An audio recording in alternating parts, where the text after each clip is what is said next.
Bonjour à tous et bienvenue dans votre journal des produits de bourse de l'Obsat du mardi 16 juillet. Paris débute la semaine sur une très légère hausse de 0,61%.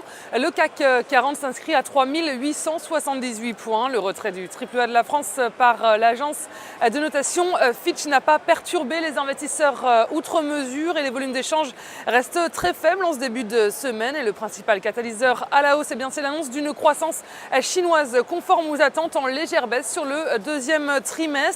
Et le marché parisien a bénéficié également de la bonne tenue de Wall Street et les autres marchés européens ont eux aussi débuté la semaine dans le vert. On note tout de même une certaine volatilité avec toujours les tensions qui pèsent sur l'Europe, notamment en Espagne et au Portugal. Et Wall Street débute la semaine sur une note, a débuté la séance sur une note stable et clôture sur de nouveaux records.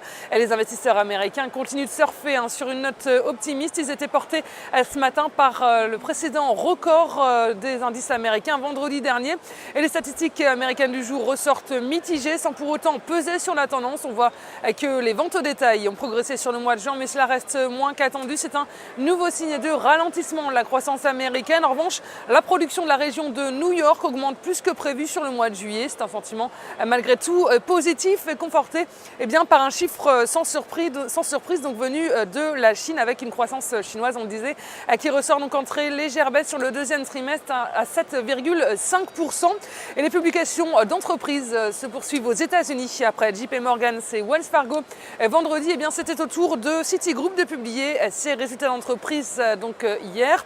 Et la troisième banque américaine a fait mieux que prévu avec un profit en hausse de 42% par rapport à l'année précédente.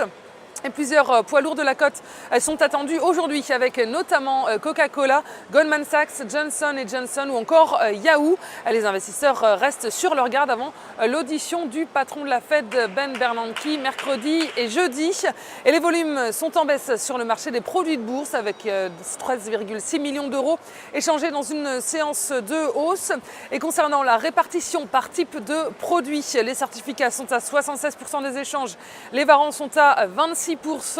Et concernant les transactions, les certificats représentent 72% des échanges, les warrants sont à 28%. Et si on regarde la répartition par sous-jacent, on voit que les indices sont en baisse avec 24% du marché. Les actions sont en forte hausse à 76%. Et la répartition des transactions sur les warrants nous indique que les indices représentent 33% du marché, les actions sont à 65%, le taux de change et les autres warrants sont à 1%. Et la valeur du jour, c'est aujourd'hui la SS2I Capgemini.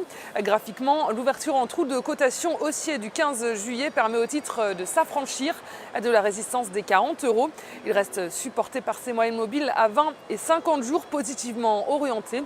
Et le RSI est inscrit au-dessus de sa ligne de signal sans être en territoire de surachat et son orientation milite pour la mise en place d'une nouvelle phase de hausse avec 43,30 € comme première cible. Le dépassement de ce niveau amènera le titre sur les 45 € avec une invalidation en dessous de 36,20 €. Et l'opinion des analystes, la stratégie qui vous est proposée pour jouer cette valeur, c'est l'achat du warrant call Capgemini à 4649 T d'Unicredit au prix d'exercice de 45 € et d'échéance au 6 décembre 2013. Voilà, c'est tout pour aujourd'hui. Passez une excellente journée. On se retrouve demain.